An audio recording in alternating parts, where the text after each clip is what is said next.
Fanasiam-pifaliana indray tompoko no androsoana ato amin'ny tokantranonao amin'ny alalan'ny sao fandarana izao. Manonona ny fiadanan'Andriamanitra ho amintsika tsiraray avy izay manaraka ny fandaharana. Dia ny fitahian'Andriamanitra ihany koa tsy lany laniana ho amintsika menakavy. Ho fanomboantsika amin'ny fotoana ary dia hivavaka isika hametraka izao fotoana izao eo anatrehan'Andriamanitra. Ry Andriamanitra avo indrindro makasitraka anao izay ny amin'izao fandaharana izao, izay fandaharana lehibe ahafahanay miaona aminao amin'ny alalan'ny fiderana, amin'ny alalan'ny hafatra ihany koa, amin'ny alalan'ny teninao. Andriamanitra apetraka ifenao am-pelatananao izao fotoana izao. Ianao hiasa mahery amin'ny tsiraray avy izay manaraka ny fandaharana ary apetraka am-pelatananao koa mba ho fitahiana sy ho famonjena ary fandresena ao anay tsiraray avy. Amin'ny anaran'i Jesosy. Amen. Eny ary, alohan'ny amakiantsika ny hafatr'Andriamanitra lehibe amin'ity anio ity, izay inoko fa tena hitondra fahasoavana lehibe ho antsika tsiraray avy, dia mbola hivavaka fo isika. Ry Andriamanitra eo, amin'ny anaran'i Jesosy androany, no ahafahanay indray miaino ny teninao. Apetraka ifenao am-pelatananao izany teny izany sy ny sofina izay mandray izany. Amin'ny anaran'i Jesosy ampanginina ny feon'ny Satana, ho tahiana tokoa ny fo, ny sofina izay mandray izany. Amin'ny anara maherin'i Jesosy. Amen. Andehantsika mamaky tenin'Andriamanitra atao amin'ny bokin'ny Joba 7, andininy voalohany. Joba 7, andininy voalohany no andeha hovakiantsika ny tenin'Andriamanitra amin'ny anaran'i Jesosy. Tsy mpiatafika va ny zanak'olombelona ety ambonin'ny tany, ary tsy tahaka ny andron'ny mpikarama va ny androny. Tsy mpiatafika va ny zanak'olombelona ity ambonin'ny tany. Izany ten'Andriamanitra izany dia milaza fa ity antanady isika olombelona. Ny ten'Andriamanitra raha moa aty amin'ny Timoty voalohany 4:12 dia mbola manamafy izany amin'ny anaran'i Jesosy. Zao voasoratra manao hoe Timoty voalohany 4:12. Miadiny atsara ny finoana, azony ny fiainana mandrakizay, fa ho amin'izany ny antsonanao koa sy nanaovanao ilay fanekena tsara teo mason'ny vavolombelona maro. Miadiny atsara. Amin'izao fiainantsika izao ry havana dia tena hoe miatrika ady isika. Ny zanak'olombelona rehetra dia ity antanady. Rehefa miala ety izany vao vita ny ady. Fa ao anatin'izao fiainana fahavelomana iainantsika ety ambany masoandro izao dia ny tsiraray avy ny zanak'olombelona rehetra dia mandalo misedra ady avokoa. Ao ny ady amin'ny hafanana sy ny atsika, ao ny ady amin'ny ranorana sy ny haitany, ao ny ady amin'ny tsy fahampitsakafo, ao ny ady amin'ny tsy fananan-janaka, ady amin'ny fahamaron'ny zanaka. Inona ihany koa ady amin'ny tsy fandriam-pahalemana, ady amin'ny fiakaran'ny vidim-piainana, ady amin'ny tsy fananan'asa, ady amin'ny isan-karazany ireo ady izay amin'ny mampitovy, ady ao anatiny hoe manambady ny olona anankiray sy ny sisa tena hoe tsy tapitra ny lisitra raha iresaka ny ady isika, fa tena maro. Ady hoe ady amin'ny anoanana, ady amin'ny fahavokisana tafahoatra koa ngamba izay hitantsika any amin'ny toerana maro izay hoe ady amin'izany hoe voky loatra izany le olona dia tena miady mafy inona ny atao mba hanenanana izany. Dia tena hoe tsy tapitra mihitsy izany lisitra raha ireo ady. Tena maro ny ady izay hatrehana amin'izao vanim-potoana izao. Ary na inona toerana misy ny olona dia tena hoe misy ady avokoa izany toerana misy ny olombelona rehetra izany. Izao hafatr'Andriamanitra izao dia milaza amintsika ary mitodika amintsika rehetra zanak'olombelona izay atao hoe ety antanady araka ny ten'Andriamanitra hoe tsy mpiatafika va isika. Isika izao, ianao izay mandray izao, mety hoe afaka tamin'ny ady anankiray isika, nandresy tamin'ny ady anankiray, tafavoaka tamin'ny ady anankiray, fa kosa mbola misy indray ady manaraka izay hatrehantsika ary haintsika rehetra izany hoe maro ny ady izay tsy maintsy hatrehantsika satria izay tokoa no zavatra iainantsika. Kanefa ry hava-malala dia izao ao anatin'ireo ady ireo dia misy ny antony ny havian'le ady. Avy aiza moa ny ady? Misy avy amintsika ny zanak'olombelona. Raha ny ten'Andriamanitra zao amin'ny ohabolana 7:10, ohabolana 7:10 andininy 7 dia ohabolana 7:10 vakiantsika ny ten'Andriamanitra eo amin'ny andininy fahatelo de zao voasoratra amin'ny anaran' Jesosy. Ny fahadalan'ny olona no mahasimba ny alehany ka am' Jehova no sosotra ny fony, zany hoe misy olana misy ady atrehan'ny olona noho ny nataon'ny olombelona. Zay zany aloha ny antony anankiray mampisy an'le ady, ohatra hoe manimba tontolo iainana ny olombelona de simba kosto zao vokatry ny fitondran-tenan'ny olona de rava ny zavatra tahaka an'izao, vokatry ny tsy firarahin'ny olona tontolo iainana de hoe maloto ny rivotra avy amin'ny olombelona zany. Faharoa de hoe aveza koa ny ady, io ady zay atrehantsika olombelona io koa de misy avy amin'ny devoly izay fanahy ratsy tsy hita maso fa mandeha eto amin'ity tany ity araky ny apokalipsy 12 vakitsika amin'ny anaran'i Jesosy ny tenin'Andriamanitra. Izao voasoratra eo amin'ny andininy 12 izao voasoratra: ary noho izany mifaliry lanitra ary anareo zay monina ao aminy, loza ho an'ny tany sy ny ranomasina, fa nidina ho aminareo ny devoly sady manana fahatezerana lehibe satria fantany fa kely sisa ny androny. Faharoa zany aveza koa zany ty olana ady atrehantsika olombelona ity avy amin'ny devoly zay voalazan'ny tenin'Andriamanitra fa izy ireo de mitondra loza, zany ireo karazana loza maro eto am'izao tontolo zao de betsaka no avy amin'ny devoly satria nazera moa ny devoly ozy ny tenin'Andriamanitra ety amin'ny tany izy sady any anaty ranomasina. Izany zany no fototry ny ady atrehantsika. Voalohany averiko teo hoe avy amintsika olombelona ihany, faharoa de avy amin'ny devoly, fahatelo koa de misy ny ady atrehantsika avy amin'Andriamanitra. Ozy ny tenin'Andriamanitra zao jerentsika eo amin'ny Deutéronomia 9:9 Deutéronomia 9:9 andininy fahatelo milaza toy izao ny tenin'Andriamanitra amin'ny anaran'i Jesosy. Deutéronomia 9:9 andininy fahatelo. Andeke vakitsika zany teny zany, zao voasoratra manao hoe: de nampanetry tenanao izy ka namelanao nona de nanome anao ny mana ho aninao izay tsy fantatrao na ny razanao ampahafantariny anao, fa tsy mofo ihany no iveloman'ny olona fa izay rehetra aloko ny vavan'i Jehova no iveloman'ny olona. Dia nampanetry tenanao izy ka namelanao nona. Teto zany Andriamanitra de namelan'ny olona iady amin'ny anohanana. Andriamanitra mihitsy namela zany satria nisy antony hoe voalazan'ny tenin'Andriamanitra hoe Andriamanitra te hampanetry tena ny vahoakany tamin'izany fotoana zany de navelany ho nona mihitsy. Izany Andriamanitra mihitsy mifototra le olana teto, ady teto. Any amin'ny Salamo de mbola mafisin'ny tenin'Andriamanitra zany hoe ny Salamo 19 misy ireo ady atrehantsika olombelona de avy amin'Andriamanitra ihany koa. Ny Salamo 19 vakitsika eo amin'ny andininy 12 zao voasoratra amin'ny anaran'i Jesosy. Salamo 19 andininy 12. Andike vakitsika zany teny zany, zao voasoratra amin'ny anaran'i Jesosy Kristy: fa efa nizatoetra anay ianao Andriamanitra, efa nanadio anay ianao tahaka ny fanadio volafotsy amemy, efa napiditra anay tamin'ny fandrika ianao, efa nanisy enta-mavesatra teo ambalanay ianao, efa nampandeha ny olona nitsaka ny lohanay ianao, nandeha namaky ny afo sy ny rano izahay, fa nitondra anay ny voaka ho amin'ny fitahiana mahatretrika ianao. Eto zany sao de milaza hoe avy amin'Andriamanitra mihitsy tia ady izay atrehan'ny olona anankiray eto ity, izay lazain'ny mpanao Salamo hoe inavy ny tranga teo hoe nampitondra enta-mavesatra, zany hoe ady zany enta-mavesatra zany olana zany, tsy vitan'izany fa hoe nampamaky ny afo, zany hoe nanina ihany koa naniraka ny olona anitsaka ny loha, zany rehetrarehetra zany olana daholo zany, ady daholo zany, kanefa Andriamanitra nampandeha an'izany. Tsy hoe ny olana rehetra moa zany de avy amin'Andriamanitra avokoa, misy arak'le nilazaina teny ambony de hoe olana io de misy avy amin'ny nataontsika noho ny nataontsika olombelona, ary misy avy amin'ny devoly, ary misy avy amin'Andriamanitra. Ny tsiraray avy moa zany rehefa mandeha ny fotoana de afantatra eny ihany izy hoe raha ohatra kosa ve ny olona anankiray nanao toetra ratsy izy ka misy olana be mitrango eo amin'ny fiainany, tsy afaka hiteny kosa angambany izy hoe Andriamanitra nanao an'izao.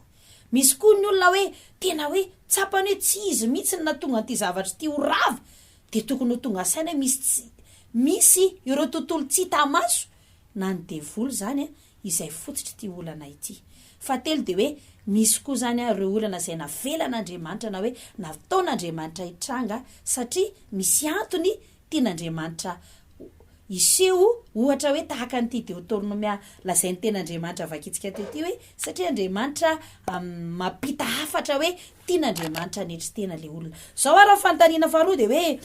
andriamanitra aloha nanome vahaolana manome vahaolana afahantsika am'ireo ady ireo na avy amin'nataontsika io na avy amin'ny devoly io na avy amin'andriamanitra io de andriamanitra riavana ny mahafinaritra de zao hoe andriamanitra manome vahaolana afahantsika ivoaka amin'io ady io inona ny vahaolana voalohany azy omen'andriamanitra vahaolana voalohany de hoe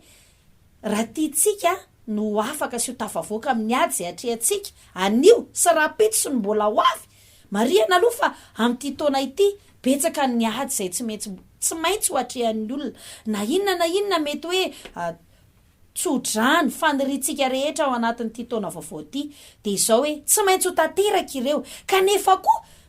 tsy adinontsika fa ao anatin' zany a de izao hoe tsy maintsy miatrika adytsika senao de voalohany indrindra de izao raha tiatsika no tafavoaka ao anatin'izany ady zany a de izao aloha tsy mahazo mandeha irery isika fa mila miaraka amin'andriamanitra andriamanitra nanome vahaolana ka ny vahaolana omen'andriamanitra aloha voalohany indrindra de izao hoe ny fiainantsika senao a ny fiainan'ny olombelona ny fiainan'ny olona anankiray a raha tia no tafavoaka amin'io ady io de izao hoe andriamanitra manana vahaolana omenantsika de inona ny vahaolana voalohany tsy mety raha hoe mandeha ireryntsika ao anatin'io ady io fa miaraka aminy ozy ny ten'andriamanitra ao amin'ny romanina nge amafisitsika izany ten'andriamanitra izany ny azafady ny koritianina fa tsy romanina koritianina 5:10 izao ny tenenin'andriamanitra koritianina voalohany a toko fa 5:10 a vakitsika eo amin'ny 7:17 eno izy lazainy tenin'andriamanitra fa isorina ny andriamanitra izay manome atsika ny fandresena amin'ny alalan'i Jesosy Kristy tompontsika zany hoe andriamanitra zany ry ava malala de izao ny fandresena azo antoka izay lazain'ny baiboly eto a de omen'andriamanitra atsika andriamanitra zany a de nanomana fandresena ao anatin'io ady io amin'ny fomba ahoana nefa de izao tsy maintsy ny vahaolana voalohany tolotry ny tenin'andriamanitra de izao hoe raha miaraka amin'ny aloha isika voalohany indrindra tsy maintsy a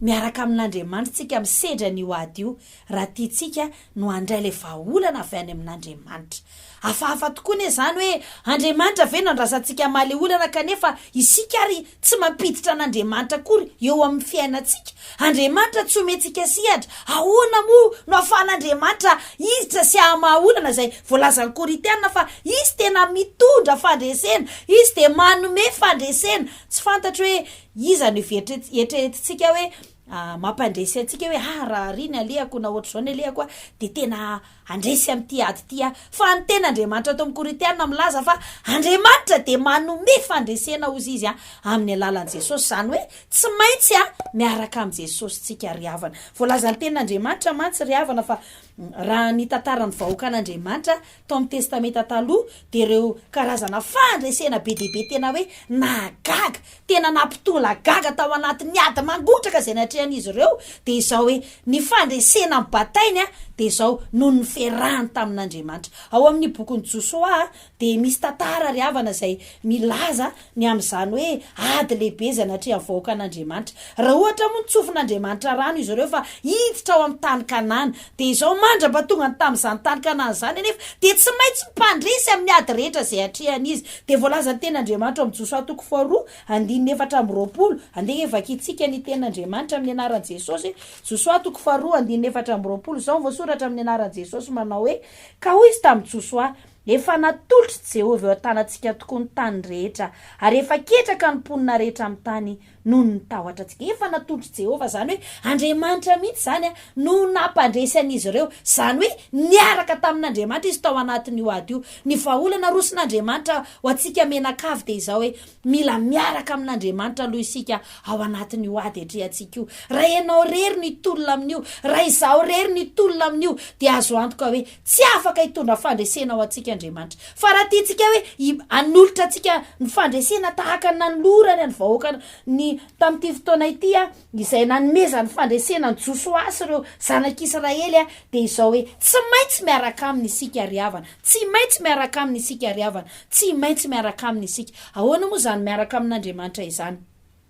Isika mihitsy zany a no manasa an'Andriamanitra hoe Andriamanitra ô, asaiko ianao a, asaiko ianao hiaraka amiko a am'izao ady atrehako izao. Faharoa mantsy de izao, mba handraisantsika ireo fandresena izay efa nomanin'Andriamanitra ho antsika ao anatin'ny ady izay atrehantsika zay mbola ho atrehantsika tsoatsy de izao, tsy maintsy koa tsika riavana manaraka ny toromarika omen'Andriamanitra. Raha ohatra zany ka hiaraka amin'Andriamanitra tsika kanefa kosa tsy hanaraka ny toromarika de mbola tsy azo antoka hoe omen'Andriamanitra antsika izany fandresena zany. Fa io fandresena zay efa nomanin'Andriamanitra antsika menakavy io, na manao ahoana endriky le ady zay atrehantsika ankehitriny sy ny mbola ho avy de izao hoe tsy maintsy isika miaraka aminy aloha voalohany indrindra.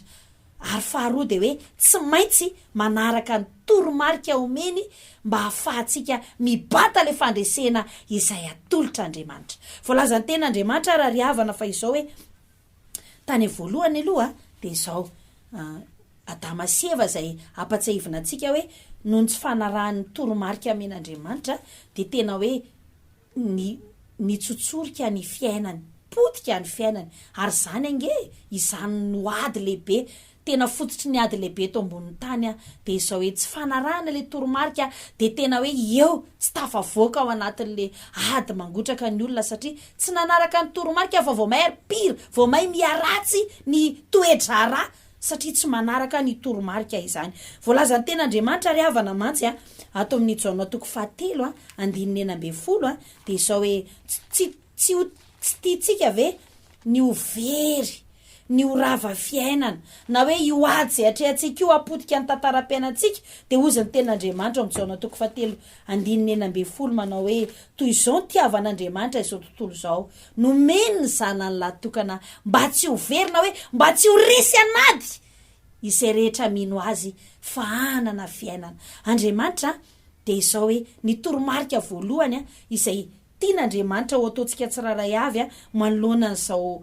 ady a na atao hoe olana zavatsarotra sedraintsika izao aloha de tsy maintsy manatona ny zanantsika de tsy iza fa Jesosy. Tsy maintsy manaiky ny zanany isika, tsy maintsy mamela ny Jesosy zanany isika ho tompo sy mpamonjy ny fiainantsika. Ny fantaniako hoe impiritsika nefa nahen'ny tenin'Andriamanitra. Manao ahoana isika niditra am-piangonana, manao ahoana tsika zay mefitena hoe kristianina,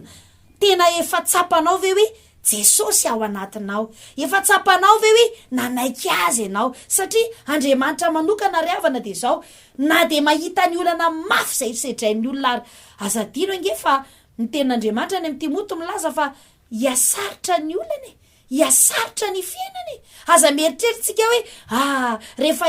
filoham-pirenena ianona indray ny tonga eto de hiada an'izay menakavy, miraritsika mba ho tsara ny filoham-pirenentsika kanefa kosa de miteny aminao hoe ny tenin'Andriamanitra riavana de tsy maintsy tanteraka fa hiasarotra ny fiainana, ady atrehan'ny olona zao ady amin'ny vidin'entana, ady amin'ny tsy fandriam-pahalemana isan-karazany. Fa Andriamanitra milaza amintsika hoe raha manaiky ny zanantsika ny toromarika omeny de hoe mamela ny Jesosy ho tompon'ny fiainantsika. Manontany anao aho hoe iza zao ny tompon'ny fiainanao, tena tsapanao ve hoe Jesosy ny tompon'ny fiainanao satria sa ve ianao ihany ny tompon'ny fiainanao ka hoentinao mena atsimo amin'izay tianao, hoentinao mena avaratra amin'izay tianao? Raha izany ange de ho resy ihany ianao hoe tsy afaka ny ampandresy antsika Andriamanitra riavana raha zay tiantsika ihany no ataontsika fa tsy hanaraka ny toromarika izay omen'Andriamanitra isika. Satria rehefa manaraka ny toromarika omen'Andriamanitra isika de ozy ny Korintianina hoe hanome antsika fandresen'Andriamanitra, ampandresy antsika ao anatin'io ady io Andriamanitra. Noho izany de izao, inona ny toromarika omen'Andriamanitra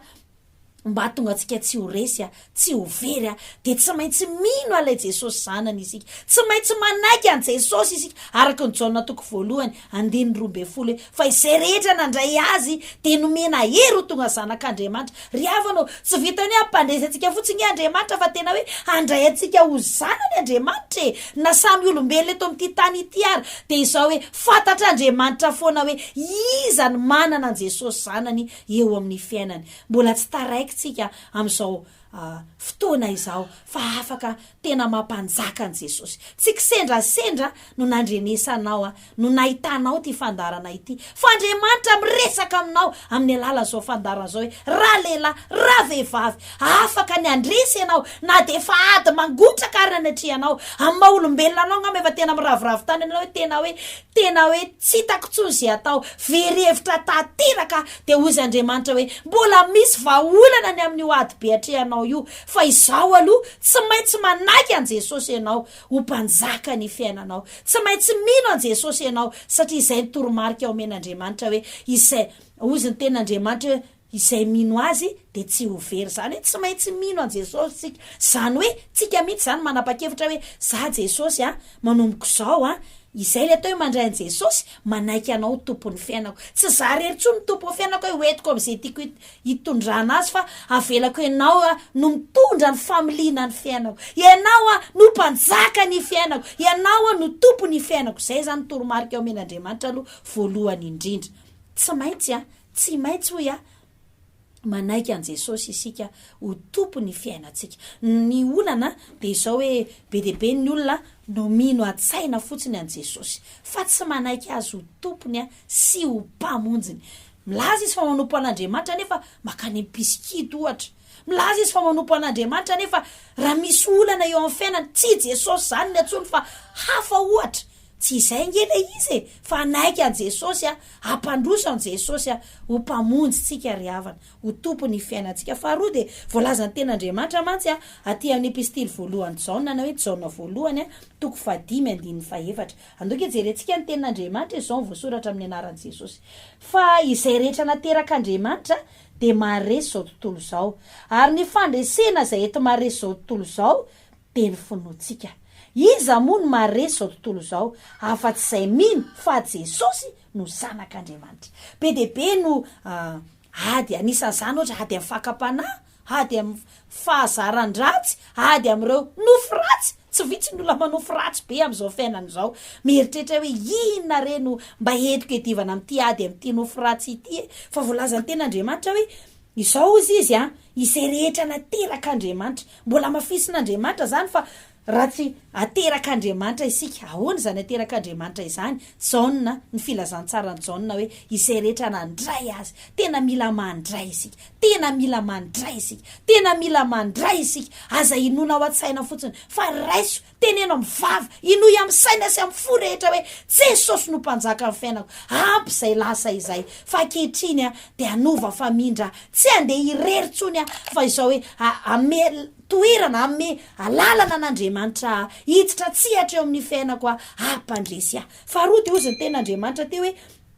ny fandresena eto maharesy zao tontolo zao teny finoantsika. Izay finoana izay tsy azo amin'ny alalany hoe fandehandehanana eny amin'ny arabe, tsy azo amin'ny alalany hoe finanana sakafo any amin'ny restaurant, fa ny finoana de azo amin'ny alalany ten'Andriamanitra. Ozy izy ny Romanina 10:7. Ny finoana de avy amin'ny toroteny ry ava malalo, tsy maintsy makany am-piangonana tsika mba hampitombo ny finoantsika fa tsy afaka niny fotsiny amin'izao. Tsara zao ny manaraka fandarana ao anaty fahitalavitra fa tsy ampy zao ry havana ampitombo ny finoanao ka tonga anao hibata le fandresena ao anatiny ho ady mamay zay atrehanao io. Tsy maintsy mampitombo ny finoana isika amin'ny alalany fandehanana any am-piangonana satria ny fandehanantsika any am-piangonana de izany no mitaiza, izany no mampatavy, izany no mampatanjaka satria ny tenin'Andriamanitra izany no sakafo ampatanjaka ny finoantsika ry havana. Noho izany oka tsy ho diso hevitritsika hoe mino an' Jesosy atao tranoko ato fotsiny fa tsy maintsy isika makany am-piangonana, tsy maintsy hoy satria tsy afaka ny anam-ponontsika. Be debe zao ny olona ao anatin'ny ady atrehany de tena hoe miravoravo tanana izy, tena hoe mivarilavo mihitsy izy, tena hoe kivy tanteraka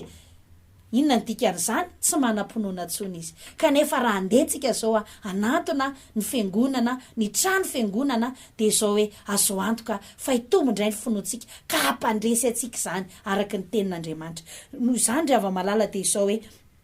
ny tenin'Andriamanitra, ny toromarika ao men'Andriamanitra atsika de izao hoe isika mandeha makany am-piangonana mba hampitombo ny finoantsika be deaibe nge ny olona tsy manaiky an'izany hoe Andriamanitra ve de afaka na ao anatin'ity olona ity satria maninona tsy nahazo afatra Andriamanitra izy tsy nandray ny tenin'Andriamanitra izy de izany ny tonga ao an-tsainy ny tenin'Andriamanitra nefa milaza ry havana fa io finoana io de entina andresena